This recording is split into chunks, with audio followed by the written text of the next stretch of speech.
मंडळी नमस्कार. दूध व्यवसाय, आधुनिक दूध व्यवसाय, त्यानंतर सेंद्रिय गांडूळ शेती, दूध पदार्थ, बंदिस्त शेळी पालन, खात्रीशीर फायद्याचा व्यवसाय, पुन्हा बंदिस्त शेळी पालन, दाम दुप्पट पैसे देणारा व्यवसाय, बंदिस्त शेळी पालन, अजून एक पुस्तक, आधुनिक कोंबडी पालन कसं करायचं, दूध व्यवसाय, ही जी सगळी पुस्तकं जी मंडळी आहेत माझ्या हातात बघताय, जवळजवळ 10 ते 12 पुस्तकं आहे. ही सगळी पुस्तकं, भली मोठी पुस्तकं लिहिण्याचं काम ज्यांनी केलं ते डॉक्टर उद्धव रसाळे आपल्या सोबत आहे. पशुसंवर्धन विभागामध्ये पशुधन विकास अधिकारी म्हणून अनेक वर्ष सेवा केली. सेवानिवृत्तीनंतर उद्धव रसाळे यांना गेले आज सेवानिवृत्ती होऊन जवळजवळ 20-22 वर्ष आली यांना. बरोबर आहे. सेवा किती वर्ष झाली? 35 वर्ष सेवा झाली. 35 वर्ष सेवा केली. 35 वर्षाच्या सेवेनंतर, सेवानिवृत्त झाल्यानंतर सुद्धा 20-22 वर्ष झाले तरी सुद्धा आज पशुसंवर्धन विभागामध्ये आणि शेतकरी बांधवांना कृषीपूरक व्यवसाय त्यांच्या दारामध्ये नेऊन त्या शेतकऱ्यांना आर्थिकदृष्ट्या सधन करण्याचं काम डॉक्टर उद्धव रसाळे यांना गेल्या अनेक वर्षापासून करताय, प्रामाणिकपणे करताय. अनेकांना रोजगार मिळवून देण्याचं काम अण्णांनी केलं. अनेकांचे शेळ्यांचे मोठमोठे गोट फार्म उभे राहिले. कोंबडी पालनातही मोठं काम आहे, दूध व्यवसायातही मोठं काम आहे. सध्या 3 क्षेत्रामध्ये कुक्कुटपालन, दूध व्यवसाय आणि इतर असे काही व्यवसाय, त्या व्यवसायामध्ये काम करताय. पण सध्याच्या घडीला 100% नव्हे तर 1001% खात्रीशीर पैसा देणारा व्यवसाय म्हणून शेळी पालन व्यवसायाकडे बघितलं जातं. सोन्याचे दर कमी जास्त होत आहे, पण मटणाचे दर आजवर रिव्हर्स आलेले कधीही आपण ऐकलेलं नाही. कारण खाणाऱ्यांची संख्या कमी जास्त जरी होत राहिली तरी दर मात्र त्या ठिकाणी आहे त्या प्रमाणात आहे, उलट दर वाढत चालले. त्यामुळे सध्या शेतीपूरक व्यवसायामध्ये शेळी पालन हा व्यवसाय 1001% पैसे मिळवून देणारा व्यवसाय आणि या व्यवसायामध्ये गेल्या अनेक वर्षापासून मोठं काम असणारे, A to Z माहिती असणारे डॉक्टर उद्धव रसाळे अण्णा आज आपल्या सोबत आहे. डॉक्टर अण्णांनी त्या ठिकाणी भरपूर तरुणांना त्या ठिकाणी उद्योगपती केलं. अनेकांच्या जीवनामध्ये आर्थिक क्रांती आणण्याचं काम सुद्धा त्या ठिकाणी अण्णांनी केलं आणि ही सगळी सेवा प्रामाणिकपणे अण्णा करताय. शेळी पालन व्यवसायामध्ये अडचणी कोणत्या असतात, शेळी पालन व्यवसाय कसा उभा करावा लागतो आणि त्या व्यवसायामध्ये नक्की अण्णांनी पुस्तक लिहिलंय की शेळी पालन व्यवसाय पैसा देणारा, दाम दुप्पट पैसे देणारा व्यवसाय, असं पुस्तकही अण्णांनी लिहिलंय. नेमकं सगळे आहे का? शेळी पालन व्यवसाय करताना कशा प्रकारे काळजी घ्यायला पाहिजे, ही सगळी माहिती पशुसंवर्धन खात्यामधून सेवानिवृत्त होऊन सुद्धा शेतकऱ्यांसाठी मातीमध्ये राबून त्या ठिकाणी काम करणारे डॉक्टर उद्धव रसाळे यांच्याकडनं आपण जाणून घेत आहोत. अण्णा नमस्कार. सर नमस्कार. आपलं मी डॉक्टर उद्धव रसाळे. सर मी पशुसंवर्धन खात्यामध्ये 1960 ला सुरुवात केली. सुरुवातीला पशुधन पर्यवेक्षकापासून ते पशुधन विकास अधिकारीपर्यंत मी 35 वर्षी सेवा केली आणि त्याच्यानंतर गेली 22 वर्ष रिटायरमेंट नंतर सुद्धा मी अनेक मिटकॉन असेल, MCD असेल, जिल्हा उद्योग केंद्र असेल, यासारख्या संस्थांमध्ये यासारख्या शासकीय संस्थांमध्ये, बँकामध्ये मी ट्रेनर म्हणून काम करतो. तर त्यामध्ये प्रामुख्याने दुग्ध व्यवसाय असेल, शेळी पालन असेल, कोंबडी पालन असेल, सेंद्रिय शेती असेल, यासारख्या विषयाला मी प्राधान्य देतो. विशेषतः माझ्या मते तरी जगाच्या पाठीवर 240 देश आहेत, त्यापैकी 198 देश हे युनोला जोडलेले आहेत. त्यामध्ये सर्वत्र थोड्याफार प्रमाणामध्ये शेती व्यवसाय केला जातो आणि त्यामध्ये आपल्याकडं भारत हा सुद्धा शेतीप्रधान देश असून आपल्यामध्ये 73% लोक शेती करतात. तर हा शेती व्यवसाय हा पारंपरिक व्यवसाय असून या शेतीला पारंपरिक पद्धतीने आपण दुग्ध व्यवसाय, शेळी मेंढी पालन, कोंबडी पालन, वराह पालन आणि मधुमक्षिका पालन, रेशीम उद्योग, मत्स्यपालन यासारखे व्यवसाय आपण पारंपरिक पद्धतीने करत आहोत. पण यामध्ये सर्वसाधारण प्रत्येकाला करता येणारा जर व्यवसाय जर कुठला असेल तो म्हणजे शेळी पालन व्यवसाय. कमी कष्ट, कमी भांडवल, कमी कालावधी आणि हमखास नफा देणारा जर कुठला व्यवसाय असेल तो शेळी पालन म्हणावा लागेल. कारण शेळी पालन जर विचार केला शेतकऱ्याच्या दृष्टीनं की शेळी ही साधारण आपल्याकडचे शेळीच्या अनेक प्रजाती येत्या, तर त्यामध्ये आपल्या महाराष्ट्रामध्ये जमनापरी आहे सांभाळली जाते, विशेषतः उस्मानाबाद, संगमनेर आहे, कोकण कन्याल ह्या जाती सांभाळल्या जातात. आणि या शेळ्यामध्ये जर पाहिलं की आपल्याकडच्या शेळ्या 5 ते 6 महिन्यामध्ये माजर येतात आणि साधारण 7 ते 8 महिन्यामध्ये गाप जातात आणि अशा शेळ्या 5 महिन्यांनी विकतात. म्हणजे आपल्याकडच्या शेळ्या 13 ते 14 महिन्यात विकतात आणि पुन्हा 2 महिन्यात गाप गेल्यामुळं साधारण 2 वर्षातून 3 वेळा शेळी विकते आणि चांगल्या व्यवस्थापनातली शेळी वर्षातून 2दा विकते. आणि विशेष म्हणजे शेळीला आपल्याकडच्या 2 ते 3 पिलं होतात. त्यामुळं 2 ते 3 पिलं झाल्यामुळं साधारण 2 वर्षातून जर 3 वेळा शेळी व्याली तर साधारण आपल्याला नाही म्हणजे 6 पिलं मिळतात. म्हणजे वर्षाला आपल्याला कमीत कमी 3 पिलं तरी घरी धरली जातात. आणि विशेष म्हणजे आहे कुठल्या शेळीबद्दल? उस्मानाबादी शेळीबद्दल आपल्याकडच्या उस्मानाबादी संगमनेरी शेळीबद्दल 2 वर्षात 3दा विकते.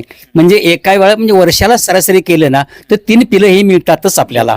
म्हणजे एका शेळीपासून 3 जर पिलं धरली तर आपल्याला तर एकंदर पाहता तर हा व्यवसाय अधिक फायदेशीर आहे.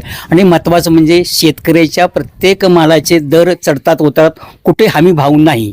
पण पारंपरिक व्यवसाय तुम्ही म्हणता, पण आता पारंपरिक व्यवसाय पहिल्यासारखं शेळी फिरवणं, बांधावर नेणं वगैरे आता राहिलं नाही. कारण लोक आता शेती करायला लागले. माळरान पूर्वी होते भरपूर, त्यामुळे शेतकऱ्यांना शेळ्या घेऊन असं माळावर फिरणं वगैरे परवडायचं. शेळी एक तर फिरस्ती प्राणी, पण आता बंदिस्त शेळी पालनाकडे लोक वळायला लागली. मग काय तुम्ही सांगाल? आता काय झालंय, एक सर्वात महत्वाचं म्हणजे शेळी फिरणारा प्राणी बरोबर आहे, पण आज शेळी फिरण्यासाठी लागणारे चराव राहणं संपलेत. बरोबर. समृद्धी मार्ग असतील, रेल्वेचे मार्ग असतील, MIDC असतील आणि केव्हा शेतकऱ्यांनी किंवा कोणी ते अतिक्रमण केले असल्यामुळं अनेक कारणामुळं शेळ्यांना चरावं लागणारं चरावर राहणं संपलेत. त्यामुळं अशा शेळ्या चराव सोडणं म्हणजे नुसते पायपीट होते. मग त्यामुळे हीच शेळी जर समजा बंदिस्त केली तर चांगली राहते. हे थोडंसं सवय लागली शेळीला तर चांगल्या प्रकारे उत्तम प्रकारे पूर्ण बंदिस्त, अर्ध बंदिस्त ह्या पद्धतीने जे सांभाळल्या तर नक्की ही शेळी फायदेशीर आहे. आता प्रकार जे भरपूर आहे आपल्याकडे महाराष्ट्रामध्ये, बिटल, शिरोई, उस्मानाबादी, बरोबर. कुठले प्रकार चांगले चालतात आपल्याकडं? साधारण उस्मानाबादी शेळी काळ्या रंगाची आहे. तिचं वैशिष्ट्य म्हणजे 5 ते 6 महिन्यात ती वयात येते आणि साधारण 7 ते 8 महिन्यात गाप जाते आणि साधारण ते 5 पर्यंत पुन्हा येते असते. म्हणजे 13 महिन्यामध्ये शेळी येते. आणि दुसरं वैशिष्ट्य म्हणजे 2, 3, 4 करडं होतात. एवढी करडं देण्याची क्षमता कोणत्याही इथे ब्रीडमध्ये नाही. एक आणि सर्वात चवदार जर मांस कुठला असेल आज भारतामध्ये किंवा महाराष्ट्रामध्ये, जर उस्मानाबादी शेळीच्या मांसाला अत्यंत अनन्य महत्व आलेलं आहे. कारण चवदार मांस म्हणून याची ख्याती आहे.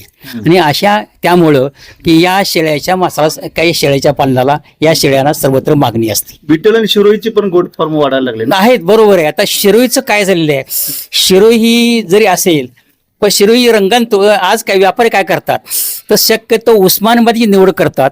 आणि उस्मानाबादी शेळीचा रंग हा काळा असल्यामुळं ते थोडंसं जे व्यापारी घेतात ते तडजोड करत नाहीत. पण या शेळ्यामध्ये बिटल नावाची जात आहे, ते बिटल शेळी ही पंजाबमधली आहे. ते बिटल शेळी रंगाने काळे असल्यामुळं ते आपल्या उस्मानाबादीला मॅच होते. त्यामुळं बिटलचा आणि उस्मानाचा संकर केला तर होणारी पिलं सुद्धा काळ्या रंगाची वजनदार होतात. कारण उस्मानाबादीचा वजनवाढीचा वेग आहे 40 ते 50 ग्रॅम आणि बिटलचा असा तर 70 ते 80 ग्रॅम आहे. म्हणजे दोन्हीचा विचार करता आपल्याकडे होणारी पिलं ही वजनदार होतात. त्यामुळं जर हा उस्मानाबादी आणि बिटलचा संकर केला तर निश्चितपणे होणारी करडं वजनदार आणि अनेक संख्येनं जर झाली तर हा व्यवसाय नक्की फायद्याचा ठरतो. शेळी पालन व्यवसायामध्ये विशेषतः बोकडालाही महत्व राहतं. बरोबर आहे. म्हणतात की 5 शेळ्या 1 बोकड, 10 शेळ्या असं काही प्रमाण असतं. मग त्यामध्ये तर बोकडाची चॉईस कशी करायची असते? साधारण आपल्याकडं 2.5 वर्षाचं बोकड असेल तर त्याची तो पैदासाठी योग्य मानला जातो. त्याच्यानंतर साधारण 10 शेळ्या मागं 1 बोकड अपेक्षित असतो. कारण आणि बोकडाचं काम फक्त एकदा पैदा झाल्यानंतर काम नसतं ना. मग अशा वेळेला समजा मोठ्या फॉर्म मध्ये काय करतात की 10 शेळ्याचे ग्रुप करतात की या शेळ्यातून त्या ग्रुपमध्ये, त्या ग्रुपमधून त्या ग्रुपमध्ये, जेणेकरून इनब्रीडिंग होणार नाही, अंतर्गत क्रॉस होणार नाही. अंतर्गत क्रॉस झाल्यामुळे काय होतं, होणारी गुणवत्ता ही कमी होते. किती दिवस बोकड चालवायचा असतो? साधारण वर्षभर चालाय अडचण नाही काय ते. वर्षभर. हा. आता शेळी पालन समजा नवीन एखाद्या तरुण शेतकऱ्याला सुरुवात करायची, कशी तिने सुरुवात करायला पाहिजे? साधारण आज शेतकऱ्यानं कमीत कमी 5 शेळ्या तर घ्याव्या. त्या 5, 10, 20 या पटीने घ्याव्यात. आणि 5-10 शेळ्या मागं 20 शेळ्या मागे जरी 1 बोकड असेल ना तो पुरेसा होतो. बंदिस्त आणि अर्धबंदिस्त मध्ये कुठलं चांगलं? मग या बंदिस्त मध्ये काय होतं की 100% तुम्हाला 24 तास शेळी हे बांधून ठेवावं लागते किंवा कोंडून ठेवावं लागते. आणि कोंडून ठेवल्यामुळे आहार विहार, खाणं, चारा, पाणी सगळं त्याला खर्च करावा लागतो. पण अर्धबंदिस्तमध्ये काय होतं की आपल्याकडं निसर्गामध्ये की साधारण वर्षातून दोनदा पालवी फुटते, पानगळ होते, फळे येतात. तर ही पानगळ किंवा जी फळ पडणारी असतात ही शेळ्यांना नक्की आवडतात. आणि शेळीची चॉईस म्हणजे शेळी कुठल्याही जातीची फळं खातात आणि कुठल्याही झाडपाला खातात. मग ते कडू असू दे, आंबट असू दे, चिकट असू दे, कुठले असू दे, शेळ्या खातात. मग अर्धबंदिस्तमध्ये काय फायदा होतो की रात्रभर जे पडलेले जे फळ असतात, जे पाला असतो, बाकीची मोठी जनावरं खात नाहीत, पण शेळी मात्र आवडून खाते. अर्ध शेड आणि अर्ध ओपन ठेवायचं नाही, मग? शेळी साधारण सकाळी 1 ते 2 तास मोकळी सोडायची, बरं. की जेणेकरून बाहेर सोडल्या साईडला जर तारे हो. मारलं तरी चालू चालतं. किंवा जर समजा तुम्हाला शक्य असेल तर तुमच्या भागामध्ये ते 2 तास शेळी चरायला जर सोडली जवळपास मध्ये एक 2 तासामध्ये शेळी जी पडलेली फळं असतील, उदाहरण बाबी शेंगा असतील किंवा शेंगाचं झाडपाला असेल, या आंब्याचा, उमराचा, टेंबराचा किंवा पिंपरणीचा झाडपाला असतो, ही शेळी आवडीने खातात. आणि त्यामुळं आहारावरती तुमचा 50% खर्च वाचतो अर्धबंदिस्तमध्ये. आणि शेळी तजेल राहते, शेळीला जी सवय फिरण्याची, त्यामुळे शेळीचं मन स्थिती चांगली राहून शेळी उत्तेजित राहते. ही सवय मुळात फिरण्याची. हा, मुळात फिरण्याची आहे. पण शेडचं नियोजन कसं असतं? पूर्व पश्चिम करावं का? आता बरेच जण म्हणतात पूर्व पश्चिम वाऱ्या दिशेने करावं. नेहमी शेळीला, एका शेळीला हिंडा फिरायला 12 ते 15 चौरस फूट जागा लागते. या भूमिकेतून साधारण आपण या शेळ्या पाळतो, शेळ्याच्या संख्येवरती आपण शेड बांधायचंय, कन्स्ट्रक्शन करायचं, बांधकाम करायचं. बांधकाम नेहमी पूर्व पश्चिम करावं, एक म्हणजे. दुसरं म्हणजे बांधकाम हे गावात न करता वस्तीवर का राहणं जर केलं तर अतिशय फायदेशीर ठरतं, कारण चारा वगैरे आणणं सोपं जातं. दुसरं म्हणजे वाहतुकीला सोपं जातं. आणि महत्वाचं म्हणजे जागा निवडतानाही जमीन खडकाळ मुरमाची असावी, एक पहिलं. आणि दुसरं म्हणजे आपल्या या ठिकाणी शेड बांधणार आहात तर त्या ठिकाणी म्हणते 24 तास लाईटची सोय असावी, पाण्याची सोय असावी. ही जर असेल तर शेळीला कुठलीही अडचण येत नाही. आता शेळीला खुराक पण लोक द्यायला लागले. पूर्वी फक्त चारा द्यायचे, आता चाऱ्यामध्ये अनेक प्रकार आले, दसरत घास वगैरे, आणि खुराक पण मिक्स करून द्यायला लागले. मग कसं आहार कसं पाहिजे? साधारण एका शेळीला वजनाचे 10% जर घरी धरलं तर उदाहरण 40 किलो शेळी असेल तर त्याला 2/3 हिरवा चारा द्यायचा, 1/3 वाळ्या चारा द्यायचा. साधारण शेळीला जर 10% दिला तर साधारण आपण आपल्याकडच्या शेळीला 40 किलो वजन पुरेसं होतं. तर हिरवा चारा आणि वाळा चारा विचार केला तर साधारण अर्धा ते 1 किलो वाळी वैरण, साधारण 2.5 ते 3 किलो म्हणजे हिरवी वैरण हे जर दिलं तर शेळीला वैरण पुरेसा होते. आणि आता खुराक मध्ये पण लोक बरेच प्रोटीन वगैरे द्यायला लागले. हा, आता महत्वाचं म्हणजे आपल्याकडं खुराक देताना पूर्वी आपण काय करतो, ज्वारी किंवा मका वगैरे अखंड देत होतो. हे न करता तर आपण जर समजा मक्याची भरड किंवा अशा पद्धतीने कॉन्सन्ट्रेट तयार करून किंवा खाद्य तयार करून जर केलं, उद्या बाजरी असेल, मूग असेल किंवा तुमचं हुलगा असेल, सोयाबीन असेल किंवा मका असेल, ज्वारी असेल, गव्हाचा भुसा असेल, असं एकत्र करून दिलं तर चांगल्या प्रकारचं खाद्य तयार होतं. आणि त्यामध्ये विशेष म्हणजे मिनरल हे अत्यंत महत्वाचं आहे. आपल्याकडं जमिनीमध्ये मिनरलचा फार मोठा अभाव आहे. त्याला कॅल्शियम, फॉस्फरस, मॅग्नेशियम यासारखी घटक जे आहेत जमिनीतले त्याचं प्रमाण खूप कमी आहे. आणि हे जर मिनरल जर आपण दिलं शेळ्यांना तर निश्चितपणे शेळी ही वेळेवर गाभ जाते, वयात लवकर येते, पुन्हा वेल्याने लवकर येते, दूध चांगले येते आणि होणारी करडं सुद्धा चांगले निघतो. करडांची काळजी कशी घ्यावी लागते? त्याला किती दिवस दूध पाजायला सुरुवातीला? साधारण आपल्याकडे शेळी वेल्यानंतर पहिले 1 ते 2 दिवस चिक असतो, तर शेळ्यांना पचल एवढा त्या पिलांना शिक पाजावा, अतिही पाजू नये. तर जेणेकरून काय होतं, अति जर पाजला तर अपचनाची शक्यता असते. म्हणून गरजेप्रमाणे वजनाच्या 10% चिक पाजावा 2 दिवस. हा, पहिले 2 दिवस. त्यानंतर शेळीला चिकाचं रूपांतर दुधामध्ये होतं आणि हळूहळू मग शेळी दूध प्यायला लागते. आपल्याला माहिती आहे शेळीची दुधाची क्षमता किती आहे.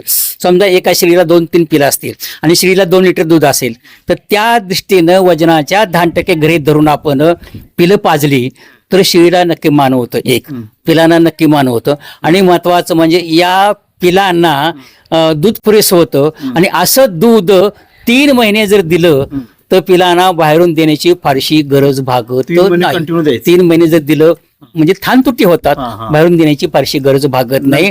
हा, आणि साधारण आपल्याकडं पिलं एक 15 दिवसामध्ये पान खायला लागतात किंवा थोडीशी काहीतरी खाद्य खाण्याची सुरुवात होते. अशा वेळेला आपण जर चारा बांधून किंवा अशा पद्धतीने गावातला तर तो सुद्धा उपयोग ठरतो. आणि कॉन्सन्ट्रेट देताना मका किंवा ज्वारी अखंड देताना त्याची भरड करून दिली तर शेळ्यांना अधिक मानवत, पिलांना सुद्धा मानवत. आता शेळी भरताना वगैरे मग कसं कधी कधी उलटते वगैरे तेव्हाच कसं काळजी घ्यायला पाहिजे? आता शेळी साधारण 7 ते 8 महिन्यामध्ये ती गाभ जाऊ शकते. बरोबर. हा. तर अशा वेळी शेळी गाभ जाताना हा. एक म्हणजे शेळी ओरडते, हम्म. दुसरं म्हणजे दुसऱ्या शेळीवरती ओढण्याचा प्रयत्न करते. अशी अनेक जी लक्षणे आहेत, डिस्चार्ज वगैरे होतो. तर अशा वेळा आपल्या लक्षात येतं की शेळीनं माज केलेला आहे किंवा शेळी दुसऱ्या शेळीला कॉन्टॅक्ट करायचा हा, प्रयत्न बरोबर. करते हा, हा. की यावर ठरलं की शेळीनं माज केलेला आहे. तर शेळीचा माज हा साधारण पहिले एक दिवस किंवा 24 तास सोडून जर आपण भरवली तर निश्चितपणे कन्सेप्शन रेट जो आहे ना चांगला मिळतो, चांगला मिळतो, चांगला वाया जात नाही. वाया जात नाही. आणि विशेषतः अलीकडे तर आपल्याकडं कृत्रिम रेतनाच्या मुद्द्यावर सिमेंट स्ट्रॉ उपलब्ध आहेत त्यामुळे शेळीचे सिमेंट स्ट्रॉ चांगल्या प्रतीच्या बोकडापासून जर केल्यामुळं सिमेंट स्ट्रॉ उपलब्ध आहेत. असं सिमेंट वापरलं तर होणारी चांगली गुणवत्तेची पैदास तयार होते. त्यामध्ये ते बोकडाचं वजन पण शेळीला हो मिळतं ना, कारण नेहमी शेळीमध्ये शेळीच्या पिलामध्ये 50% गुण आईचे असतात तर 50% गुण बापाचे असतात. बरोबर. त्यामुळे हे दोन्ही गुण हे केवळ त्या पिलामध्ये केवळ आई वडिलांचे असतात असं नाहीये. तर आईकडच्या 5-7 पिढ्या आणि वडिलांच्या 7 पिढ्याची गुणवत्ता त्याच्यामध्ये येत असते. त्यामुळं अशा शेळ्यांना आपण जर कृत्रिम रेतन केल्यावर का चांगल्या गुणवत्तेचा जर बोकड दाखवला तर होणारी करडे ही वजनदार आणि निरोगी चांगली जन्मास येतात. शेळ्यामध्ये प्रामुख्याने सर्दी हा. आणि ती डिसेंट्रीचा एक आजार, हा. असे 2 आजार असतात. मग कसं काय काय काळजी घ्यायला? आता शेळ्यामध्ये काय होतं माहिती आहे अजून दुसरे आजार आहेत का? आहेत काय? सर्वात महत्वाचा म्हणजे इंट्राटॉक्सिमिया बरं. म्हणजे आंतरविषार, हा. दुसरा म्हणजे PPR होतो. हा. तर हे 2 महत्वाचे आजार असून त्याचबरोबर आपल्याकडं सर्दी पण कधी कधी होते वाटतं. होते ना, सर्दी पण कधी कधी होते की. तर थंडी दिवसामध्ये किंवा विशेषतः शेळ्या भिजून जर आल्या सोडलेल्या तर सर्दी होऊ शकते. हा. आता दुसरं आंतरविषार हा असा आजार आहे तर हा कुठल्याही स्टेजला होऊ शकतो. हम्म. तर PPR हा आजार केव्हाही होऊ शकतो. हा फुफ्फुसाबरोबर किंवा जो सर्वात म्हणजे घातकी जर असेल कुठला तर PPR मानला जातो तो. आणि त्याचबरोबर आपल्याकडं लाळ खुरकत हा आजार एक आहे. तर लाळ ह्या 2 आजाराबरोबर लाळ खुरकत सुद्धा आजार ज्या त्या भागातल्या परिस्थितीवर अवलंबून असतो. लसीकरण त्याच्या अगोदर करून घेणं गरजेचं. साधारण आपल्याकडं करडामध्ये काय करावं, 2 ते सुरुवातीला पहिल्या 15 दिवसात एक जंताचं औषध द्यावं, दुसरा डोस 2.5 ते 3 महिन्यांनी द्यावा, तिसरा डोस 4 ते 5 महिन्यांनी द्यावा आणि वर्षातून 3 ते 4 वेळा करडाना औषध म्हणजे जंताचं औषध देणं गरजेचं असतं. द्यायलाच. हो. आणि साधारण 2.5 ते 3 महिन्यानंतर पहिला डोस अंतर्विषार पहिला द्यावा. अंतर्विषार दिल्यानंतर 15 दिवसानंतर पुन्हा PPR द्यावा आणि PPR दिल्यानंतर त्या भागामध्ये जर आउटब्रेक असेल FMDचा तर FMD द्यावा. हे 3 जर लसीकरण केलं तर माझ्या मते शेळीना कोणताही आजार होत नाही. शेळी 100% सुरक्षित होऊ शकते. आहार विहार आरोग्याने प्रजनन या जर सांभाळल्या तर शेळीमध्ये कुठलीही परिस्थिती निर्माण होत नाही. अण्णा तुम्ही आता पुस्तकं एवढी लिहिली 10-15 ही पुस्तकं सगळी, हो. याच्यामध्ये सगळ्यात जास्त पुस्तक शेळी पालनावर आहे का? शेळी पालन जास्त पुस्तक आहे सर माझी आणि दुग्ध व्यवसायावर आहेत. बरं. कारण मी व्यवसायामध्ये डॉक्टर असल्यामुळं की मी मराठी शासनाच्या मी काम केल्यामुळं अनेक जिल्ह्यामध्ये काम केलं. बरोबर. मग ते कोपरगाव असेल, मग ते कोल्हापूर असेल, कवठे मंकाळा असेल, जिल्ह्याच्या बाहेर हो म्हणजे महाराष्ट्रामध्ये कानाकोपऱ्यात. अनेक कोपऱ्यात काम केलेले आहे. आणि त्यामुळं प्रत्येक भागातला जो अनुभव आहे तो माझ्या पाठीशी होता. मी जेव्हा पाहिलं की आपण शेतकरीचे संपूर्णपणे सुशिक्षित असले तरी ते पूर्ण तंत्रज्ञान म्हणजे प्रेरित नसतात आणि तंत्रज्ञान अवकित नसतं. त्यासाठी त्यांना आता काय आलंय, शेळी पालनामध्ये शासन बी भरपूर स्कीमा द्यायला लागले. हो ना. केंद्र सरकारच्या स्कीमा, राज्य सरकारच्या स्कीमा, त्यामुळे लोक काय करतात, हौशेने याच्यामध्ये उतरतात. बरोबर आहे. थोडे दिवस करतात पुन्हा ताळा लावून ते सगळं विकून टाकतात. मग अशा वेळेस लोकांनी काही लोकांची ओरड असते की शेळ्या जगल्याने किंवा चारा हे झाल्याने, मग काय अशी काय काळजी घ्यायला नाही सर, काय होतं माहिती आहे, एक ज्या सरकारी योजना असतात ना तर या ठिकाणी ठराविक लोक जे बाहेर फिरतात त्यांनाच योजनेची माहिती असते आणि असे लोक योजनेचा फायदा घेतात आणि योजनेचं कर्ज घेतल्यानंतर त्याचं अनुदान घेतल्यानंतर पुन्हा शेळी बाजारात जाते. त्यामुळं की या लोकांना केवळ अनुदानाच्या भूमिकेतून जात असल्यामुळं तर या लोकांना शेळीवर दुर्लक्ष होतं एक. आणि शेळी पालन हा जिवंत प्राण्याचा व्यवसाय असल्यामुळं ती शेळ्यासाठी स्वतःचं मालकाचं योगदान असणं गरजेचं असतं. काय योगदान त्याने काय योगदान म्हणजे काय, निदान शेळी गोट्यात एका दिवसातून फिरलं पाहिजे. शेळी उभी राहते का? अवलंबून राहून चालत नाही. हा, गड्यावर उभं नाही. गड्याला काय पगार मिळतो, त्याला देणं घेणं नसतं. मग शेळी आजारी आहे का काय तो पाहत नाही, काय नाही. फक्त पगाराशी त्याची गाठ असते, पण मालकाचं योगदान असणं अत्यंत गरजेचं असतं. कारण ही शेळीची हालचाल, शेळीची मानसिकता हे ओळखायचं मालकाचं काम असतं. शेळी एकदा घेतली हा. ती गोट्यात किती दिवसापर्यंत ठेवायची, किती पिलं असे पण ठेवायची? साधारण शेळी एकंदरीत शेळीच टोटल आयुष्य आहे 12 वर्ष, बरं. 12 ते 13 वर्षे, हं. आणि त्यामध्ये 7 वर्षापर्यंत शेळी प्रजनन काळ चांगला राहते. बरं. म्हणजे शेळी आपलं समजा आपण 13 म्हणजे 2 वर्षातनं 3दा शेळी व्याली, तर 6 वर्षातनं 18 वेळा शेळी व्हील. बरोबर. 18 वेळी शेळी जरी व्याली तर 18 वेळा समजा 2-2 पिलं जरी झाली तर 18-2 36 पिलं होतील. साधारण 5 ते 6 वर्षामध्ये तुम्हाला 40 पेक्षा अधिक करडं उपलब्ध होऊ शकतात शेळीपासून, एका शेळीपासून. आणि त्यामुळे हा शेळी पालन व्यवसाय नक्की फायद्याचा आहे. एक तर शेळी पालन मध्ये जी करडं आहेत ठाण तुटी होतात 3 महिन्यापर्यंत, जे स्वतःच्या घरात पितात 0 पैसे खर्च करून, तर 3 महिन्यापर्यंतची करडं विक्रीस येतात. आणि साधारण 3 महिन्याचं जर करडं चांगलं सांभाळलं 20 किलोच्या पुढे भरतं. बरोबर. आणि 0 पैसे खर्च आहे. आणि आज जर बघितलं की 0 पैसे खर्च करून याचं जर मार्केटिंग बघितलं की सर्वात चांगलं मार्केटिंग शेळ्यामध्ये आहे. आणि आज जर बघितलं की ग्रामीण भागामध्ये 700 ते 800 रुपये किलो आहे सर. आणि मुंबई सारख्या शहरामध्ये 1000 रुपये किलो आहे, आणि दुबईमध्ये 1500 ते 2000 रुपये किलो आहे. एवढे पैसे शेतकऱ्याच्या कुठल्याही मालाला मिळत नाहीत. आणि गॅरंटीनी वॉरंटी असलेला व्यवसाय म्हणजे शेळी पालन. आतापर्यंत शेतकऱ्याचे दुधाचे पासून ते धान्यमालाचे भाव चढले उतरले, पण मासनाचे भाव कधीही उतरलेले नाहीत, खाली आले नाहीत, हे सातत्याने वाढत आहेत. शेतकऱ्यांना काय सल्ला देणार तुम्ही? शेळी पालन जे करताय त्यांना काय सल्ला देणार? कुठनं कशी सुरुवात? तुम्ही म्हणला मागाशी 5, पण एखाद्याला जर 100 शेळ्या टाकू वाटल्या तर काय करावं लागेल? मीच शेतकऱ्यांना सांगेन, कमीत कमी आज ग्रामीण जे महिला काम वगैरे करतात, तर विशेषतः माझं तर म्हणेन की शेळी पालन हे ग्रामीण महिलाचं ATM आहे. बरं. जसं समजा गरज आहे की आपण ATM मध्ये बँकेतून पैसे काढतो, तसं एखाद्या महिलेनं, कामगार महिलेने, मजूर महिलेने समजा 1-2 शेळ्या परत करड झाली आणि गरज जर पैशाची झाली तर ती केव्हा विकू शकते आणि गरज भागू शकते. म्हणून शेळी हे ग्रामीण महिलाचं ATM म्हटलं तर काही वावग ठरणार नाही. एक दुसरं म्हणजे असं की शेळी पालनातून मी सांगेन की कमीत कमी महिन्याने 2 शेळ्या पाळाव्या त्या. कारण 2 शेळ्यापासून घर खर्चासाठी, चहासाठी, मुलांना लागणार जे दूध आहे 2 शेळीपासून उपलब्ध होतं. त्यामुळे त्यांना बाहेरून विकत दूध घ्यायची गरज भासत नाही ना. आणि त्या दुधामुळे त्या खर्च जो भागतो, कमी खर्चामध्ये त्यांचा प्रपंच होऊ शकतो. आणि उद्या भविष्य समजा दूध तर मिळतं, आणि उद्या समजा ही कर्ज विकायची म्हणली सुद्धा त्यातून चांगले पैसे मिळतात. तुमच्याकडे फोन वगैरे येत असतील? हो ना सर. प्रत्येक फोनला रिसिव्ह करून? हो नक्की सर. रात्री 12 वाजता मी त्यांना मी फोन उत्तर देतो. आणि विशेष म्हणजे सर मी की माझी एक NGO आहे, संत गाडगे संस्थाची, त्या संस्थेमार्फत मी लोकांना ट्रेनिंग घेतो. विशेष मी सर मी नुकतंच कवठे मंकाळ जाऊन आलो. मी 3 दिवस ट्रेनिंग घेतलं. त्यातल्या ग्रामीण महिलांचं, पुरुषांचं 30 महिला पुरुष होते माझ्याकडं. मी पूर्णपणे फ्रीमध्ये घेतलं, कुठलेही पैसे घेतले नाहीत. आणि त्यांना मी समजावून सांगितलं की शासनाच्या योजना कुठल्या चांगल्या आहेत, त्यांना काय कागदपत्र द्यावेत, त्याचा कसा फायदा घ्यावा, आणि शेळी पालन व्यवसाय कसा फायद्याचा आहे, मेंढी पालन कसा फायद्याचा व्यवसाय, हे सगळं समजावून सांगितलं सर. आणि विशेष म्हणजे त्यांना मी प्रमाणपत्र देऊ शकतो आमच्या शेतीचं. आणि दुसरं म्हणजे त्यांना लागणारा प्रकल्प अहवाल जो लागतो हो तो सुद्धा मी बनवतो. तर मंडळी, आपण पाहिलं हे डॉक्टर उद्धव रसाळे, हे सगळी जी पुस्तकं माझ्या हातात आपण बघताय ही सगळी अण्णांनी लिहिलेली पुस्तकं आहे.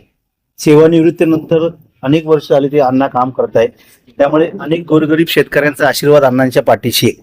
अविरतपणे सेवा ही निस्वार्थीपणे त्या ठिकाणी चालू आहे. आज आपण अण्णांची मुलाखत शेळीपालन व्यवसायावर घेतली. भविष्यामध्ये दूध व्यवसाय, कुक्कुटपालन व्यवसाय याही व्यवसायावर अण्णांची प्रदीर्घ मुलाखत आपण घेणार आहोत.